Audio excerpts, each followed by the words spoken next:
Good morning. Good afternoon. I did this last time. Good afternoon, everyone. Welcome to the August Forum meeting. I will be doing both the pledge and the prayer, so sorry, I'm not as funny as Duke. But please rise if you're able to and join me in the Pledge of Allegiance.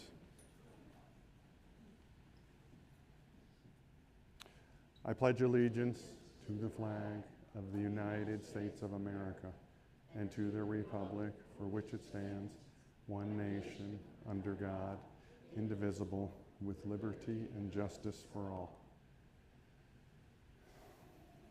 All right, if you would, have a seat now and join me in a moment of prayer. Let's first have a moment of silence for the extremely unfortunate occurrence in Minneapolis this week, yesterday.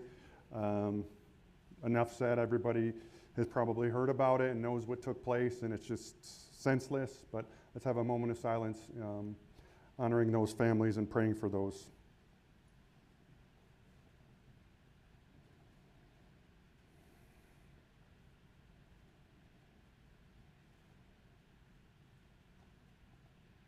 Okay, thank you.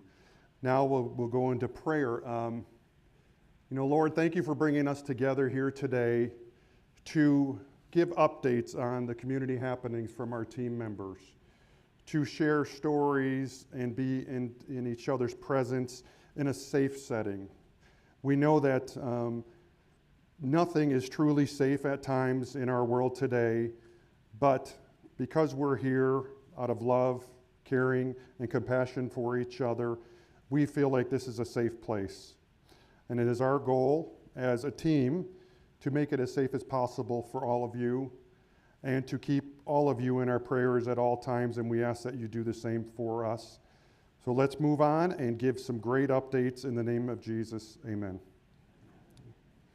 With that, I'd like to ask Becky Jackson to come to the podium to give a short update on some happenings with our choral group.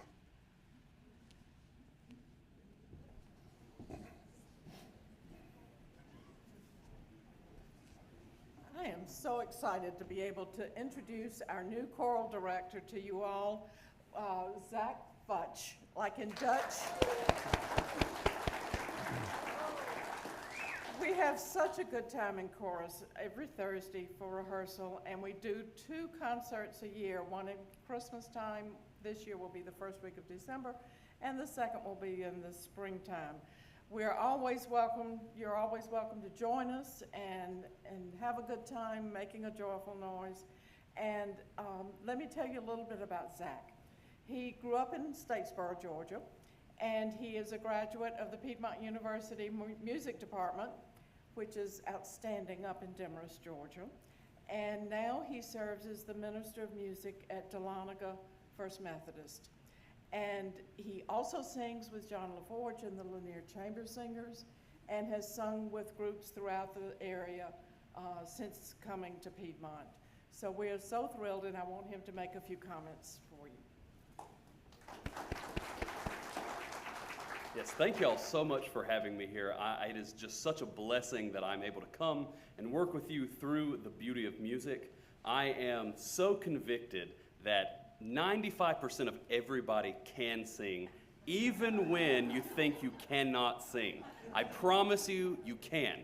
This is the analogy I always like to use. If you give a child a baseball bat and they take their first swing and it just looks horrible, what do? We don't take that baseball bat from them and say, oh, well, you're just baseball tone deaf, so you'll never be able to play baseball, right? No, we make them practice their swing over and over again, and singing is the exact same way. It just takes time, effort, and practice and diligence to be able to make a beautiful noise. And the best part about singing is it's not just fun to do, it's also good for the heart, and it reaches people in a way that other kinds of things can't reach people. Like, it's such a beautiful art, it reaches the heart in a way that logic or other things cannot touch people. So I'm very, very excited to get started. We've got some great things planned for us, and if you think that you cannot sing, I promise you can. So just come on and give it a try. It'll be great. Okay, we're gonna have a great time. So thank y'all again very much for having me. I'm looking forward to next Thursday.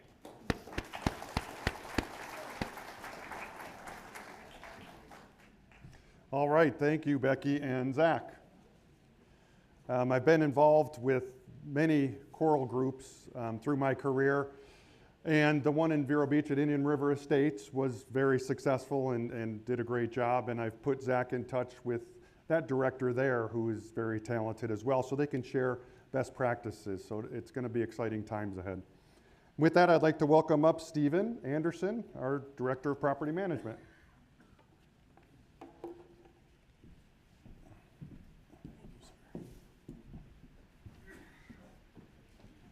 Good afternoon, everybody. This will be very quick today. I don't have a whole lot to talk about. The first thing I wanted to mention before I get into the slides is just an update on the elevators real quickly. I think most of you may be aware already, but the inspection was completed on the maintenance and freight elevator.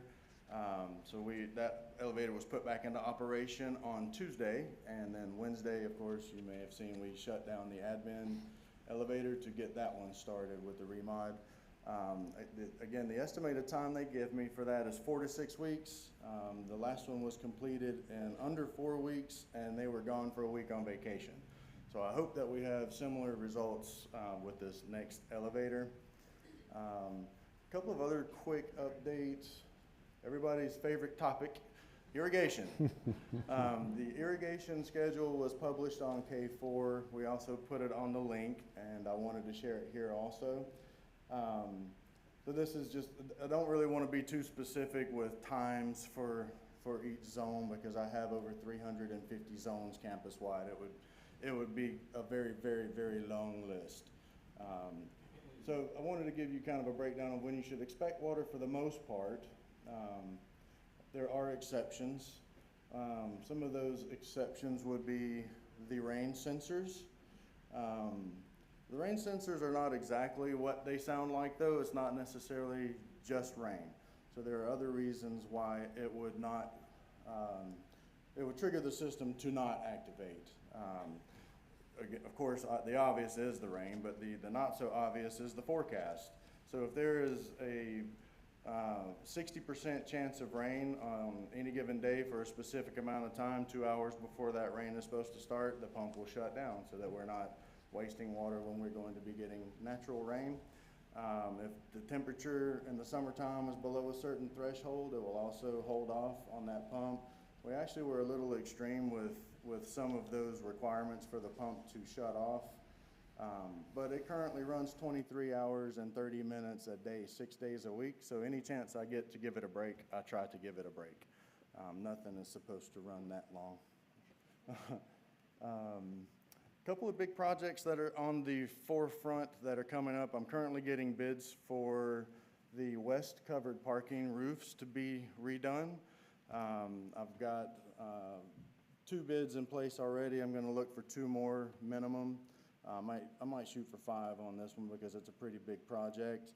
I'm hoping to get this one underway within the next couple of months. By the time we get the bids in, contract signed, stage the job and all that good stuff, work through the details. Probably, be into the beginning of the 4th quarter before that one starts. And then one other larger project that I've got is the east parking lot is going to be resurfaced.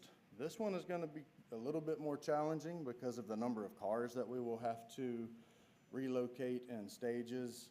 I'm going to try to do it in halves if possible, and I'm probably going to end up reaching out maybe to Publix or Kroger or something like that and use the transportation department possibly for shuttle services on those 2 days if we have to. It should only be for 3 days though. It won't be a big long 2-3 week affair. It should be fairly quick. It won't be too bad. As the project gets closer, and I have more information with scheduling, of course, I'll be reaching out to everyone through multiple forms of communication to let everybody know what the plan is, and working with leadership, obviously, to try to figure out what the best approach will be. But other than that, I don't really have a whole lot of updates for anyone. If you have any questions regarding anything that I have talked about, please shoot me an email or give me a call, let me know, and I'll be happy to answer any questions you got. Thanks a lot. Next, we have Chad. No, I'm sorry, Aaron Bundy. is Chad, I'm sorry.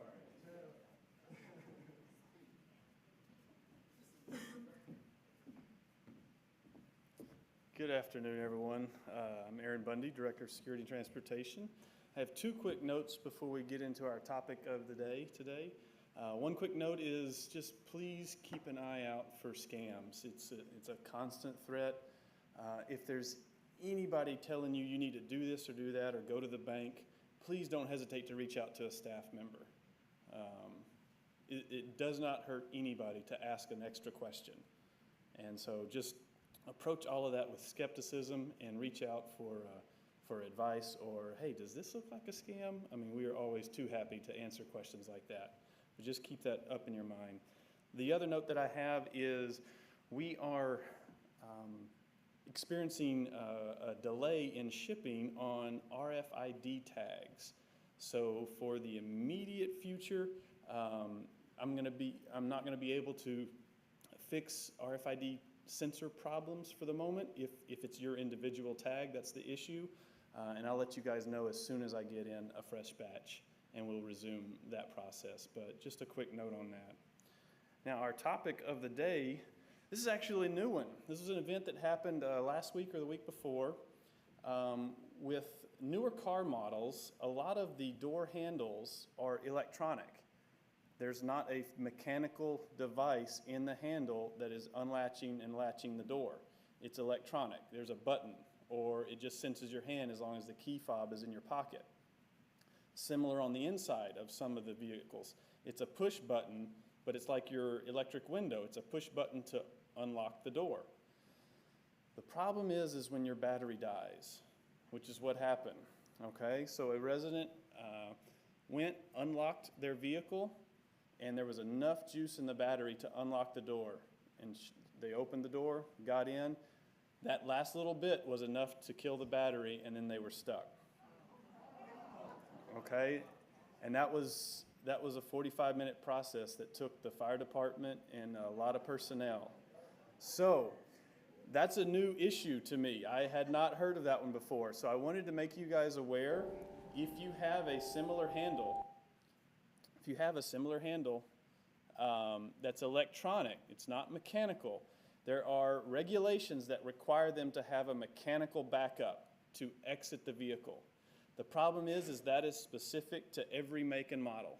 So I can't brief you on where your handle is and all of that, but I'm happy to research it with you on your specific make and model. Obviously, you can do that yourself on the internet, but I'm happy to assist. And we could go out and look. The one thing I can't do is I can't test it because that would require disconnecting the battery. But we can look at it. We can see where the mechanical switch is. By regulation, they're required to have them, so it should be there. But I just encourage you, if you do have an electronic door opener from the inside, make sure you know where that mechanical override is and how to use it if that situation ever happened to you. Anyway, that's all I have. Yes, yes. I just wanted to bring up that, and I called it into security, that we were out walking near the koi pond and just strolling around, and there was an enormous water moccasin snake that was sitting on the rock. And my niece, who was here with her boyfriend, who knows about Georgia snakes, and he lives in the country where there's snakes. But he took a photo of it and a video, and they sent it to me. So anyway, I called it into security, and I haven't been out walking since. But anyway, it was really big and really scary. This was not just a little, I have a video of it. And when I called security, I said, shall I forward the video? They said, no, we'll take care of it. So Well, we certainly engage animal control services whenever an event like that occurs, but I'll give you the same brief that we always get in the military. Please don't play with the wildlife. No, but we definitely will have services come in whenever an event like that occurs. must have taken care of it, I don't know, I haven't been out, but I assume it was taken care of. But it was big and Got you. Understood. Understood. Next up is Chad. Afternoon, everyone. I forgot to send my slides in, but I did have it prepared. So we did our food forum, the first one. That went really well. I think we had a good turnout, a lot of people. The name of the game after this is to keep everyone involved in it and give more information, so it's exciting to go to those. That will be on the 19th of September, and that'll be at 3:30 to 4:30 here in the auditorium for the next one. K4, so we are utilizing that as much as possible and as fast as we can. We're posting about flyers, Labor Day, org charts on there, deliveries. So we're going to continue to put some policies and procedures and give you as much information as we can on K4. Sweet tea and creamers. I hope y'all love the new sweet tea machine and the creamer machine. Yeah. Some people love it. But with the creamer machine, we've not done away with milk. Milk is on the far right side. We just moved it to the right. So that's not in place of milk. That is creamer for your coffee. That's been a confusion sometimes. Reservations. So we have been limiting tables and reservation, and that's due to server staff numbers. We have put out 8 different offers, and we've started 5 different servers, and we should have another 2 to 3 starting next week. I don't foresee us doing it after another 2 weeks of limiting tables. What we're doing is every time the schedule comes out, which comes out tomorrow, we're seeing how many staff we have, and then we're allowing that amount of tables so we can give that right service to you. Interviewing, hiring, we just had a dropout from the summer and an additional 10 that we did not foresee. So that kind of was a perfect storm, but we'll do better to keep staffed on that. Mountain View Dining Room. There's been a little bit of some rumors going around that I'm taking away or stopping the buffet upstairs. That is not true. So what I'm doing is just seeing what y'all like. Do you like that area? Are y'all open to doing something different up there? We're not stagnant. We just want to see the numbers. Doesn't look like y'all like it as much as Bistro. Should we be more competitive with upstairs? So we're just doing a survey, kind of like getting to know what everyone likes. So we're just going to do some active plans to see what we can do to utilize that space more efficiently for y'all. Labor Day, that is this Monday. It's going to be our cookout menu, the one service in Mountain View, and that's from 11 to 1:30. And I'm sorry for the slides, but up next is Vicki Daugherty. Thank you.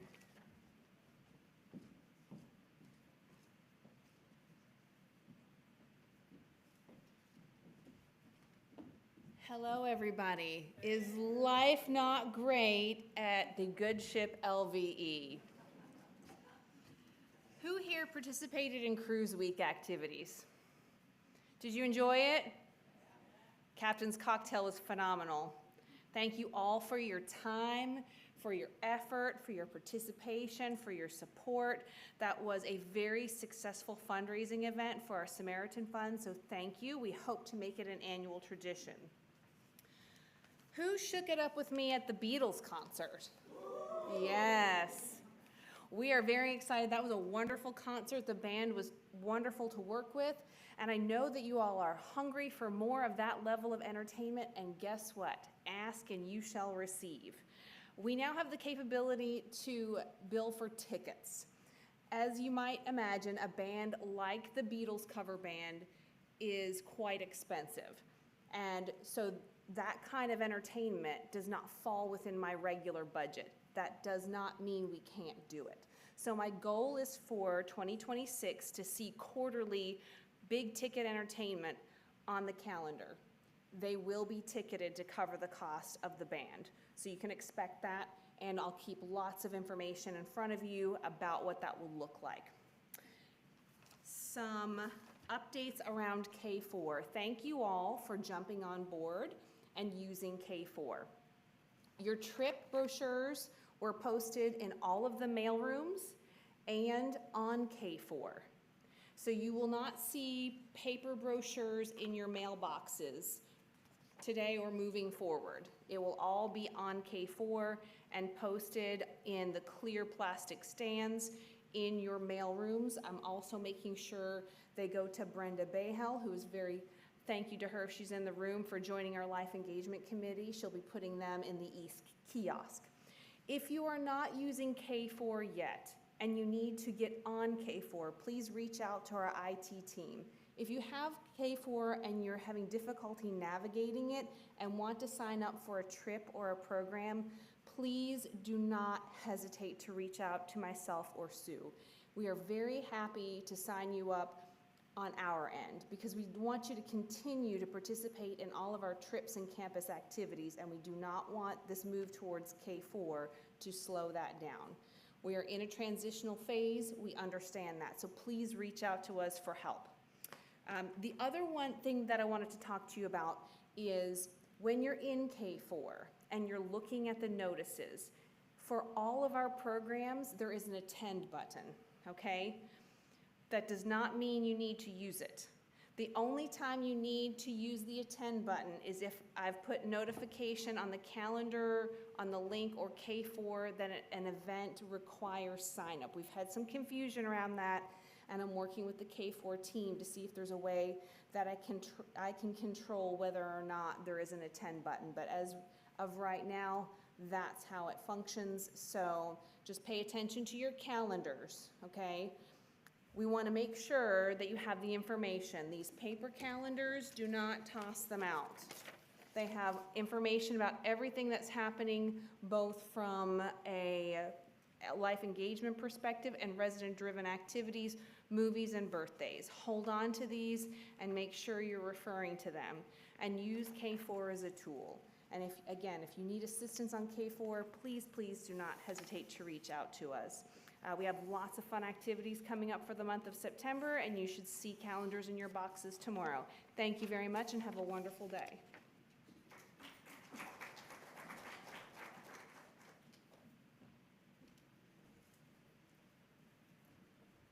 right, let's see, well, where's the controller, Scott? Let's see if I can catch up the slides. Nope, wrong way. There we go. All right. Good afternoon. I'm Angelique Tipton, the nurse practitioner, and I'm here from the primary care suite to give you an update. The biggest thing is our flu vaccine clinic. Earlier this month, I put out a date of October 14th. That date is not going to work. We had several key team members that were off that day, so we have rescheduled it for September 30th. Okay, so that is pending our vaccine arrival. I have been told that the vaccine should be here in the next week or so, potentially 2 weeks. If for some reason our allotment does not arrive by then, I will let you know and we will find another date to reschedule. That next date, unfortunately, will more than likely be towards the end of October, just from scheduling purposes in here. We may try to come up with a plan to do it in each of your individual apartment buildings and then potentially have another location for the carriage homes. Historically, we have done these all in one day, and we've assigned times for the carriage homes as well as each building. That's what we have done in the past that has been successful, but if for some reason we can't get it done, I don't like giving them at the end of October. I think that's too late. First part of October is the ideal time, just because they will last through, typically our flu season hits heavier in the spring, and if we give them a little later, it'll last through the flu season, and you'll have the protection, the immunity for that. So that's the plan for now. If for some reason we don't get them, we'll reschedule it, but we'll try to get it done within a timely manner. I do not have any information on the 2025-26 COVID vaccine availability yet. That has not been manufactured and put out, I don't think, for anyone. So if you're getting a COVID vaccine now, it's last year's. They're going to reformulate it. The COVID strains have changed. The ones that are out now are different than last year, so you're probably not going to get much protection from last year's COVID vaccine. So I would wait until that comes out to get another one. We will be giving those. I will order an allotment. Sandra is keeping a tally of those of you who want that, and we will order that allotment and schedule a time to do it once the vaccine is available. Our corporate medical director has been keeping a close tab on that, and supposedly it's going to be out sometime in September, but we're not sure of a date yet. and then we will have to order it from our corporate pharmacy and get it delivered, so there may be a time delay depending on their availability in the Omnicare pharmacy. As far as an insurance in-network update, and this does apply to the flu vaccines, I am credentialed on Medicare, United Healthcare, and TRICARE. There is some availability on different Humana products, but they're specific to your Humana product. So if you have those insurance plans, you can receive the vaccine here. If you are not covered by one of those plans that I am on, because I bill them through my office, you will need to go to your primary care provider or a pharmacy. And you can get them across the street. You could go to Riverside. You can get them at most any pharmacy that's readily available. Just so you know, we do document the vaccines that we give here in our vaccine registry, which is linked to the state of Georgia. So if you get it here, your provider, if it's off campus, if it's not me, they'll know that you got your flu shot, because most of their electronic medical record systems are linked to what we call GRITS. That's the Georgia Registry of Vaccines. If you choose to get that vaccine here and I'm not on your insurance plan, there will be a self-pay price. And if for some reason, if you can't get off campus for some reason to get it, we're happy to do it, but it'll be a self-pay price. I don't know what that is today, but we can make that available to you if that situation arises for you. All right, happy Labor Day weekend, everyone. And up next is Tammy.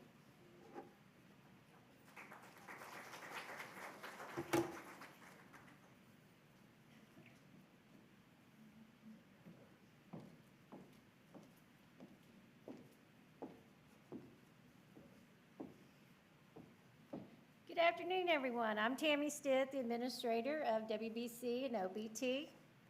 Great looking crowd today. How are you? Good to hear it. Well, I've got some announcements, and I want to make sure she's here. Paige Hatcher, our esteemed Director of Assisted Living, is making a change, so she's leaving us next week. So Paige, would you please stand up and let us thank you for your service here and for your leadership and all the wonderful things that you have taken us through in OBT. So, Paige, we're certainly wishing you much success and happiness, and along in the joy of your family too. You know, we appreciate your dedication and hard work. Thank you for your unwavering support and care. And we're having a thank you and farewell to Paige over in OBT, August 29th, that's tomorrow, second floor at 3 o'clock. So if you'd like to get over and wish Paige well, please come on over to OBT, second floor at 3 o'clock. And then as we are saying our sad goodbyes to Paige and well wishes, we are recruiting for a new director of assisted living. And in the meantime, we have a wonderful nurse, which most of you probably already know, Merland Wimple. Stand up, Merland. She's going to be filling in as interim DAL until we onboard our new DAL. Congratulations, Merland. Thank you. Also, I have one more announcement, and this just happened. I didn't get a slide on it, but we have a wonderful nurse over in our WBC in our skilled nursing facility, and she is an assessment nurse. And she does a very particular assessment for all of our residents in our WBC. And she just obtained her certification as a resident assessment coordinator, a certified. So we are so proud of Amber Cheek. So if you happen to be over in WBC, give old Amber a pat on the back and congratulations on obtaining that certification, because that's a big deal. So thank you. Next up, Anna. Wait, wrong way.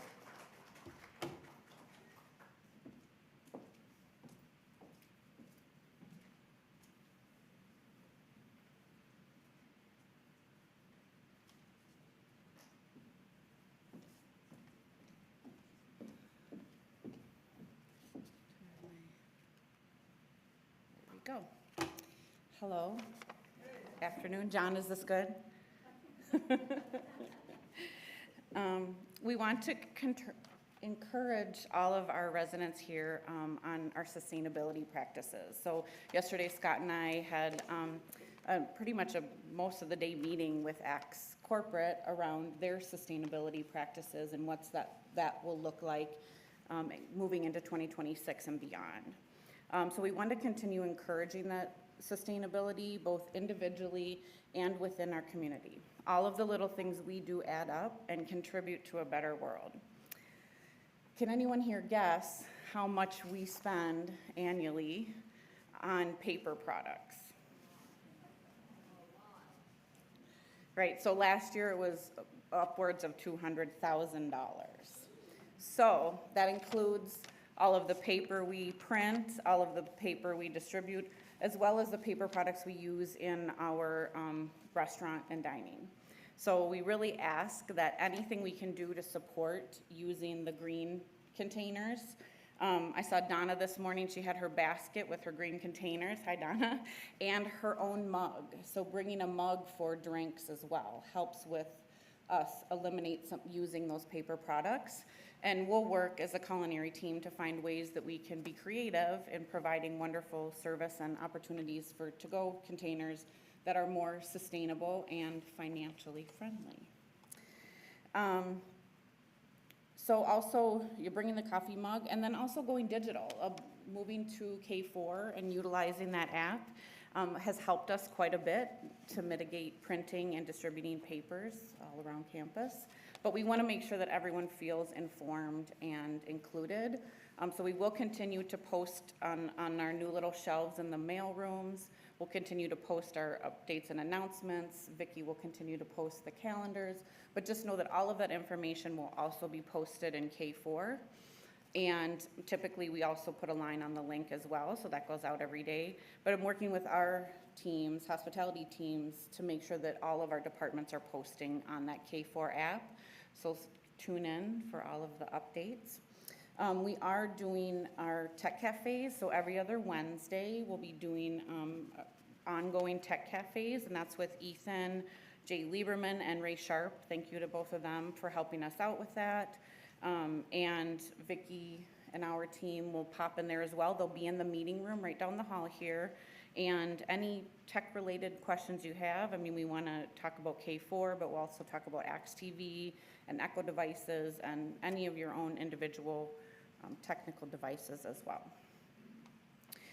So please join us for that. Starting in September on K4, we'll actually have the ability to start putting in work orders, so maintenance work orders. And then shortly after that, hopefully by October, housekeeping work orders as well. So that's why I really encourage everyone to get comfortable with the K4 application, because you will be able to put in maintenance orders there. And one of the things that the maintenance department, or we're working on as a team, is utilizing kind of a chain, not really a chain of command, but a chain of getting things done. So we ask that you utilize the work order system if you have a maintenance related item, and really allow that team to close the loop on it. So complete the item and follow up with you to confirm that it's done or when it will be completed. So you have our commitment that we're really working on that process, so that our first line of defense is going to the maintenance team and filling out a work order to the maintenance team directly, and then allowing them to follow up. And then if they're not following up in a satisfactory time frame, then please reach out to myself or Scott, kind of as you have been. Culinary feedback and our community surveys, so we want to know what residents want. As Chad was saying, part of the questions, or some of the questions we proposed, were how many people utilize Mountain View buffet versus the sit-down reservations dining versus the bistro. What we're doing is we're gathering all that information. So a big thank you to Judy Lee, who we've been working with on the culinary committee, and everyone on the culinary committee that's compiling all of the information and data we need. And we're utilizing that to come up with a strategy with Chad and with Chef and with the culinary team to do what works for you, so that we can deliver both service and quality food items and a quality dining experience but really kind of looking at it as a quality over quantity of where could we find some efficiencies so we can really focus our energy on providing a good product and good service and open reservations and things like that. So more to come on that. We're not going to just pull the plug without telling everyone. It will be a very strategic process on how we roll that out. And again, please continue to give us feedback. It's very helpful because it lets us know what you like and what is working, and it really is beneficial to have that, what we're doing wrong and also what we're doing right. So thank you to everyone for the time you've taken with that. And we will keep everyone in the loop and advance notification on any changes when we're ready to make them. So, and otherwise, thank you all for being so welcoming, and I really enjoyed my time so far being here, so thank you so much for that.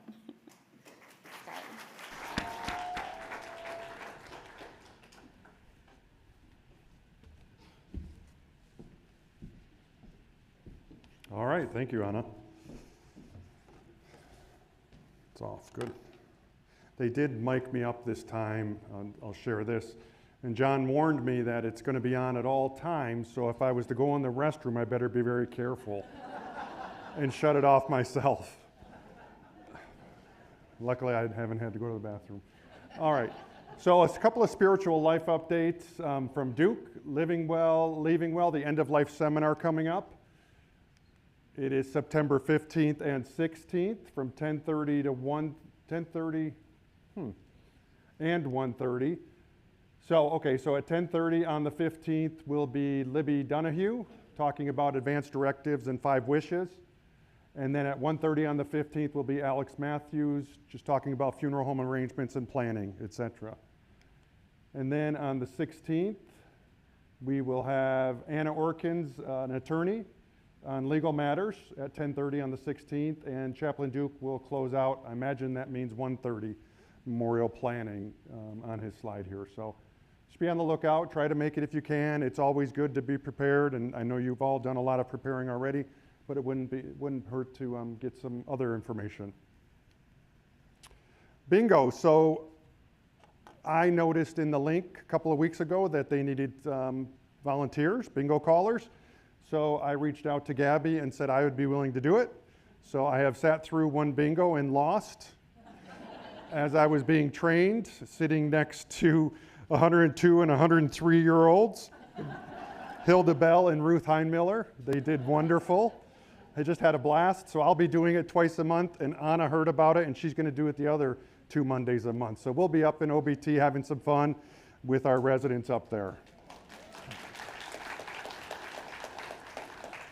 And they do force us to play, so we have to bring at least 6 quarters, so each time. All right, upcoming service awards celebration. This is a picture from last year. Every year we celebrate team members that are having 5 years, 10 years, 15, 20, 25, 30, 35, 40, and then some that have retired in that year. So we'll be celebrating this in September, and hopefully we'll have a good crowd and just have a great time. And our team members, we get to recognize them on the leadership team and thank them for their years of service, and we want them to continue on with us, obviously.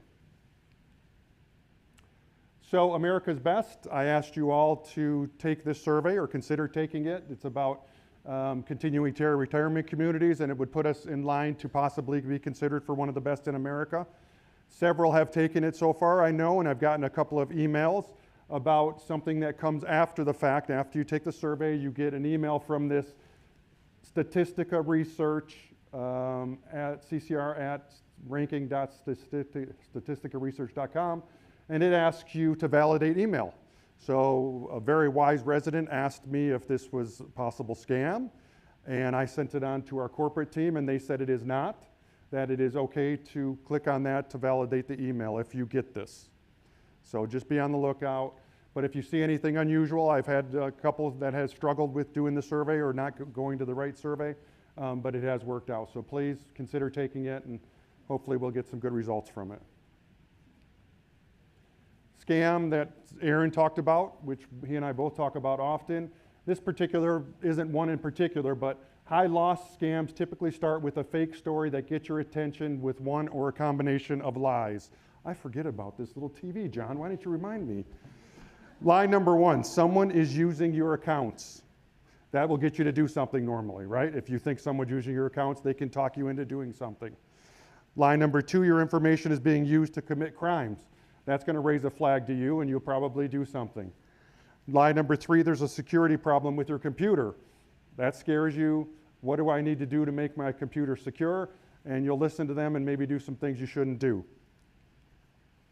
The security of your accounts, along with the risk of identity theft, are real concerns that real companies might call you about. So how can you stay vigilant and steer clear of these scams? Number one, don't move money to protect it. You might get someone to say your account's been hacked, your bank account, move money here to do that. Don't do it. Hang up and verify. Say thank you for that information. Call your bank. You likely know someone there, maybe a teller or a manager. Call your bank yourself. Don't trust, because it could come across your phone as saying it's your bank. Doesn't mean it's your bank. They buy numbers, the scammers, and they could put names on it. So actually thank them for their information. Call your bank. Ask for more information from them. And then block unwanted calls. So if you get calls, now they can buy numbers of calls, obviously, thousands of them, but when you know it's a scammer call, block it on your phone and your cell phone as well. You can do that. Okay, not okay. We've got a few this month. A resident approaches a vendor working on a property and asks them to do some work for them or gives them grief for something they were asked to do. Not okay. It happens. Landscaping, let's say, has to cut down a tree. They have to grind a stump down. They might damage some property or something. We will fix it. They don't mean to damage the property, but sometimes to get the equipment back there, they do damage it. So we should hopefully let you know in advance that a stump grinder is going to be in your area, and they might have to go over some of the property. But please don't stop them. We're telling them what to do, and they need to just go by what we have them doing. A resident reaches out to Scott or Anna, telling them about someone in the Gainesville area they feel would be a great addition to our team here at LVE. Wonderful. It happened this week. A resident came to see me. They've dealt with a co-worker or a worker out in the field somewhere else that they think would be great here. They brought me their resume even. So I looked it over and I passed it on to, we might not have a position for that person right now, but in the future we might. So keep doing that. You go to great places that you get great service, right? We would love to have some of those people here if we have positions available that would apply to them. A resident, this isn't a real resident, but a resident or team member hears another resident has moved to OBT or Willowbrook Court and decides to pop into the apartment to see if there's anything of interest to them. It happened. It happened. Not okay. We had some packers working in an apartment, and some residents wandered in. And we're looking around a little bit. And this was a moving company that was hired. They didn't feel like they could tell them to get out, but they felt uncomfortable. So, retired treasurers obviously has a form that they have signed off, and they can go in and do what they need to do. But just regular residents and even our team, unless it's with Anna or I, shouldn't be entering apartments. So, or security if there's a concern. A resident or team member reaches out to Anna or me to let us know a link we asked them to click on and use didn't work properly. I kind of covered that earlier. That's okay, because I added a link to my link message this week, and someone said it didn't work properly or they had a trouble with it. That's good. Let me know about that. I can work with John and we can test it out. So that's good. Let us know when that happens. Residents frequent the back loading dock area and service hallway. Not okay, dangerous. We've got that yellow line at the back dock. We shouldn't be walking beyond that unless you're a contractor or a team member that has to enter in. But stay away from that back dock. That's why we moved the car wash for safety purposes. It's just, you never know what's going to be back there, and you got to be safe. And then the back hallway, obviously, we got to stay away from there. But you can reach out via an extension, and we can come meet you somewhere else. A resident chooses to fill a carafe full of coffee and creamer. Don't you like how I set up this prop? So I heard about this one today, so I added this today, that they didn't use these, but they used something much bigger than a coffee cup. And it was under the creamer, I was told. So creamers are full of bags. It's not continuous water or cream running through it. So if they empty out a bag, then we feel like we just filled it up this morning and it's gone by 8 o'clock or 9 o'clock. We're going to be like, what happened to it? So please don't do that. Use the individual cups, or like Anna said, if you bring your own cup, you're welcome to take coffee and cream, but not all of either of them. I know, some of these are pretty interesting. So we got through pretty quick today. So we have time for 4 questions if there are any. And we're going to have 1 microphone going around. So when you raise your hand, I'll ask you to wait a moment. Oh, got it? Okay. Wait. Did you turn it on, Dan? Or? Can you post the link to the survey in the daily link again, please? Yes. So I will talk to John and the link team. I'd like to put in there just until the survey time frame is done, just leave it in there. So we will. We'll work on that. Over here, Chad, please. Thank you. Anna, could you jot that? Tammy, could you make a note about the survey, just have it in the link? Survey in the link for good until the survey time frame is done. Sorry. I was just wondering if in the strategic planning there was any consideration being given to upgrading Closer. The bathroom, that is next to the auditorium. When I first came here 4 years ago, I thought that bathroom, and I was new, I came from Florida just a weekend, I thought that really is very, very tired. And that's the bathroom that is like your company bathroom, so to speak. It shows the community, shows off the community. It's the one that is highly used. So anyway, now 4 years later, still the same. It's still the same, and there's distinctive odors that are in there that are, age-related. It looks like it's probably the original bathroom. So I don't know how that might be updated or brought up to a more, satisfactory aesthetic, or whether or not that's something Treasures can take on. Now, that would be something that we would take on and put it on our 5-year capital plan. And we do currently have the clubhouse 2 bathrooms on that plan because they're a little bit dated as well, but we will add these to it as well. I'm pretty sure they're not the originals. Is that right from somebody in here? That these have been redone before? Because as you enter into them, they're accommodating, but then once you get past that sink area, it's not so much, at least in the men's. I haven't spent a lot of time in the ladies. Except on MOD when I check it out. Next, Strother. You may not know this, I have to ask Steve. He was talking about resurfacing or sealing and relining the east parking lot. I don't think he gave us a time frame on that. Is that fourth quarter next year, 2030? Because we're going out for bids right now. He's met with one contractor right now, so this is almost September. It'll be fourth quarter. Yeah. It's scheduled to be done this year, yes. Start and done this year. All right, everyone. Have a great rest of your day. Thank you for coming.